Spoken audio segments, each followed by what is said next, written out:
কতটা বেপরোয়া হয়। কেন বলছি, কারণ বিহারে বসে জুয়েল থিপ সুবোধ সিং হুমকি দিত আমরা জানি, তবে এবার এখানে এসে শুধু পুলিশকে নয়, গোয়েন্দা কর্তাকে হুমকি দেওয়া হচ্ছে। জেল চত্বরে গাড়ি থেকে নামার সময় হুমকি বিহারের গ্যাংস্টারের।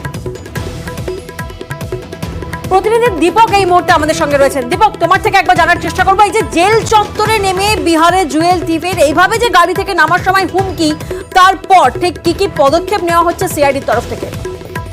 দেখো, একেবারে এই হুমকিকে আন্দাজ লাগাতে পারে তদন্তকারী পুলিশ অফিসার কিভাবে তার সাম্রাজ্য চলতো। শুধু ব্যবসায়ীকে তোলা আদায়ের জন্য কোনো হুমকি নয়, এবার সরাসরি সিআইডিকে হুমকি, প্রাণনাশের হুমকি দিয়ে ফেললো সুবোধ সিং।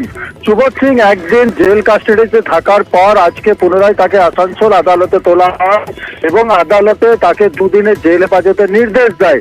সেই জেল হেফাজতে যখন সিআইডি নিয়ে আসছিল আসানসোল সংশোধনাগারে গাড়ি থেকে নামার সময় সিআইডির তদন্তকারী পুলিশ অফিসার এবং আরেকজন সিআইডি আধিকারিককে একেবারে প্রাণনাশের হুমকি দেয়। এই হুমকি কেন দিয়েছে তার কারণ হচ্ছে, যখন গাড়ি থেকে নামানোর সময় সিআইডির কাছে কিছু দাবি জানায় তাকে ফাঁসানো হচ্ছে, এই যখন সুবোধ সিং এই কথা বলে তখন পাল্টা সিআইডির পক্ষ থেকে তাকে জবাব দেওয়া হয়। আপনাদের জানিয়ে রাখি, গ্যাংস্টার সুবোধের নামে এফআইআর সিআইডির আসানসোল দক্ষিণ থানায় অভিযোগ দায়ের করা হয়েছে।